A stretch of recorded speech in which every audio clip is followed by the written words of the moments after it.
Welcome to Unchartered and Unfiltered, the journey back to you.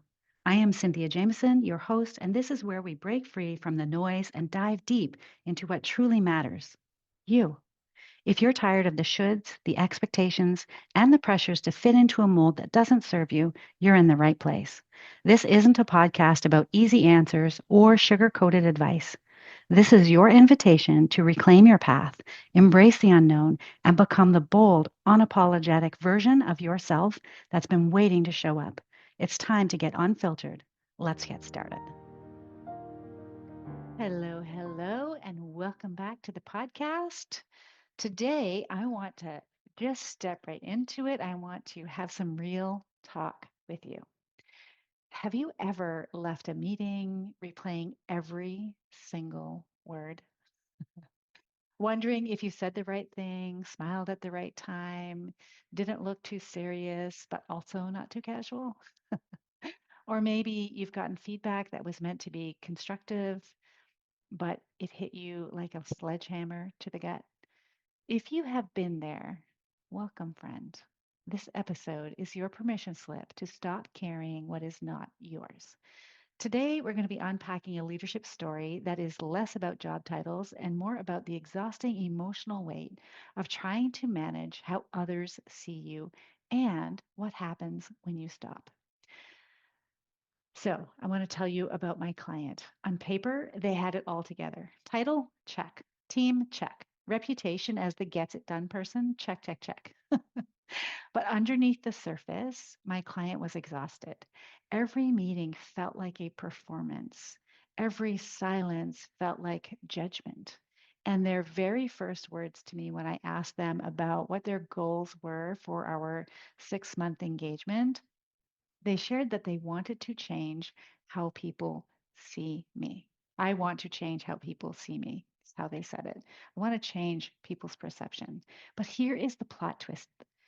The work wasn't about changing how people saw them, even though they gave a lot of effort and energy into trying to do just that. The work was really about changing how they saw themselves.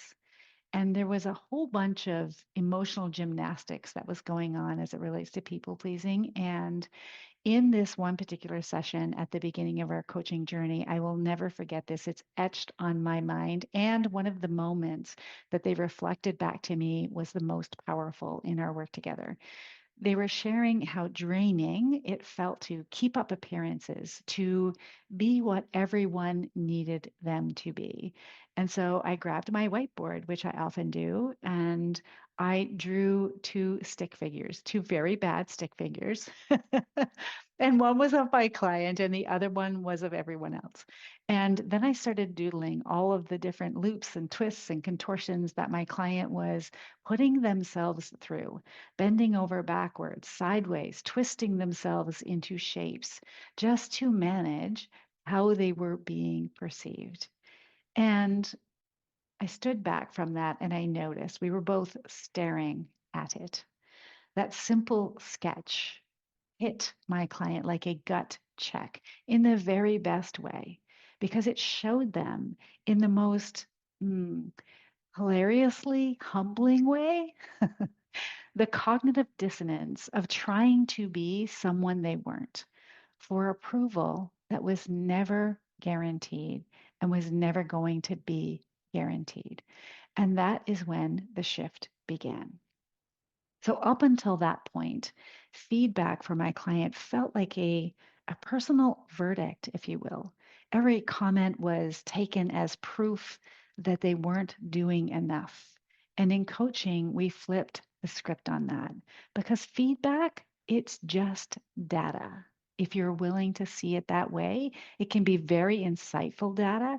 It could be very useful data, but looking at it as for what you are doing wrong isn't necessarily the best way to leverage feedback. And I've done podcast episodes before on this. I think it's called The Gift of Feedback. It was early on when it was the Who Are You to Lead Anyway podcast. So if that's something that for you is really top of mind, find that episode, go give it a listen. and then think about how could that be, whatever it is that I'm getting as it relates to feedback. If it's data, what would I do differently? What could I do differently? We also flipped the script on silence because sometimes silence is just space. Silence doesn't have to mean anything bad about you.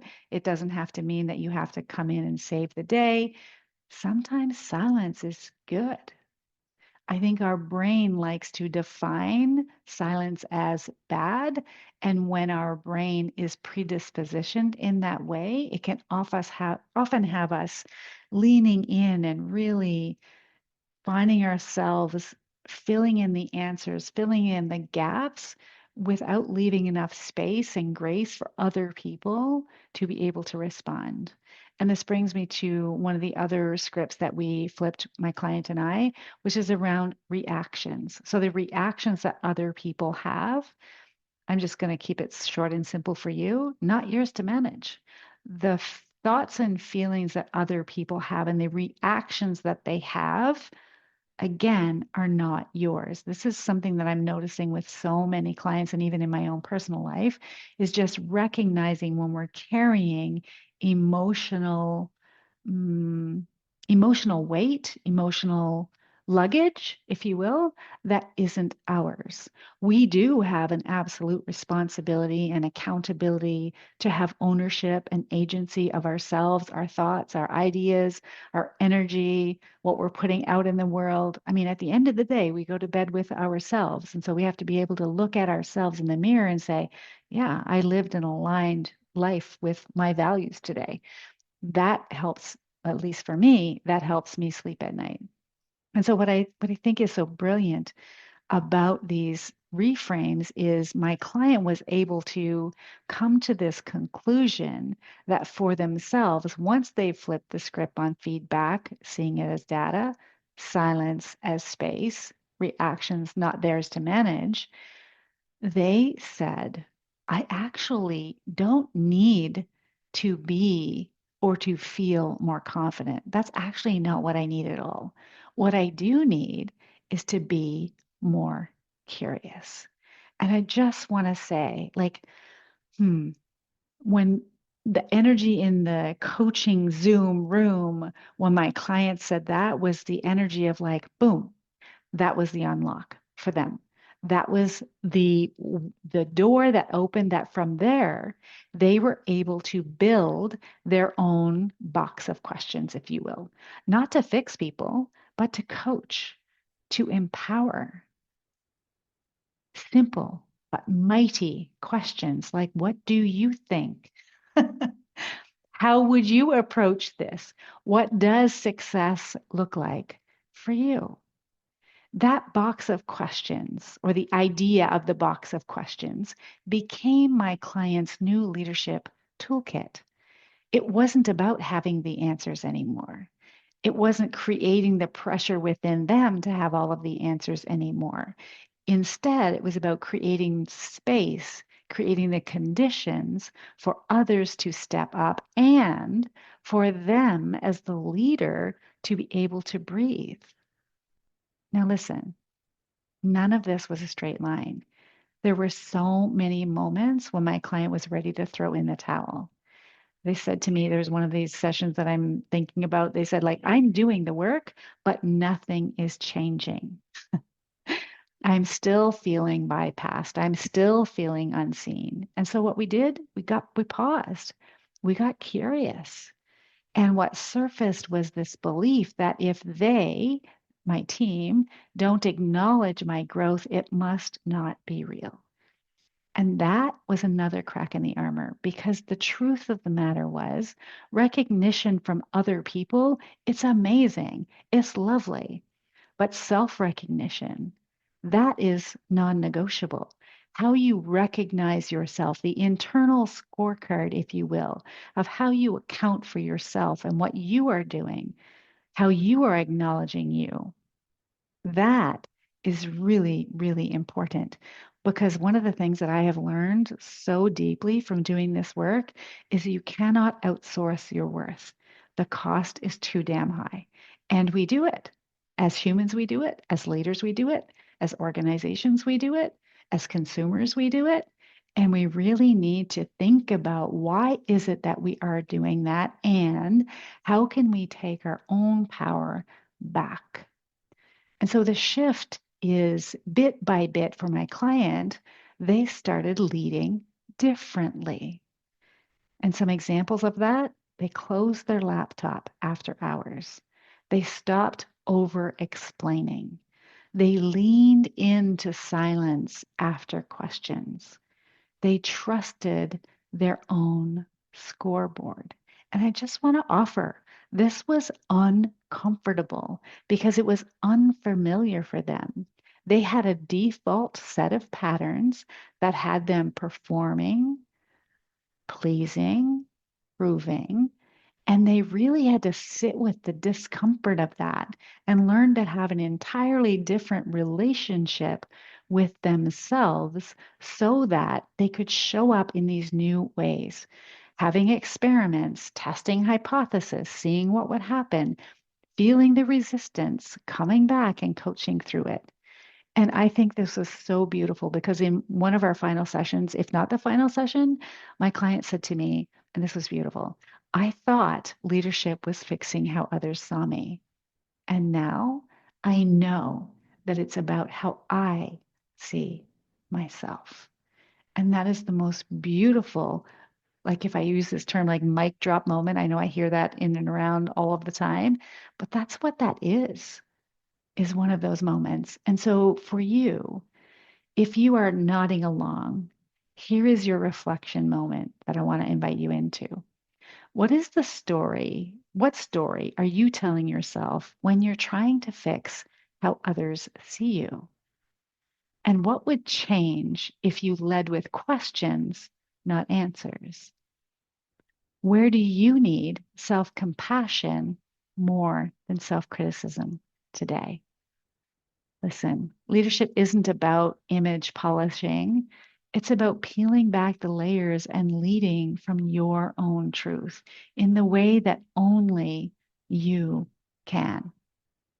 So, friend, if you are done carrying the invisible weight of managing perceptions, if you are ready to swap emotional gymnastics for grounded leadership, I want you to know this is the work I do.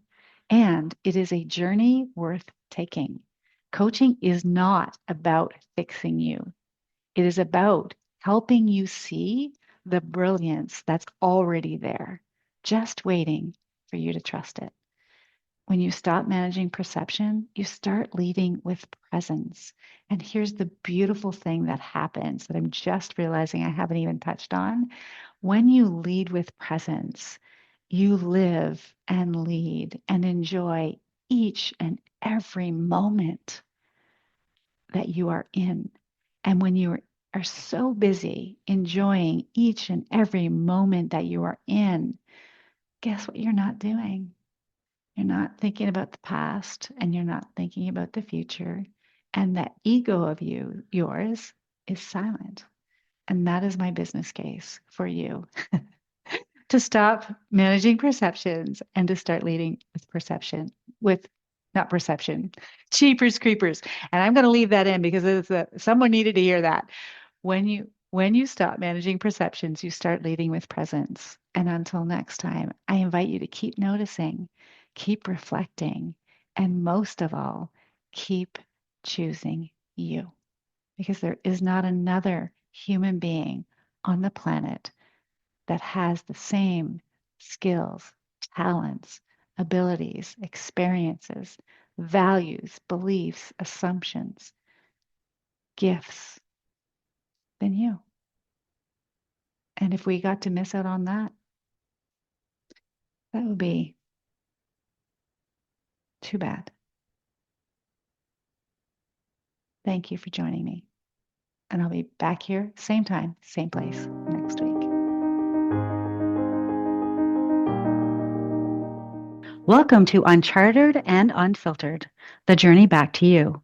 I am Cynthia Jameson, your host, and this is where we break free from the noise and dive deep into what truly matters, you.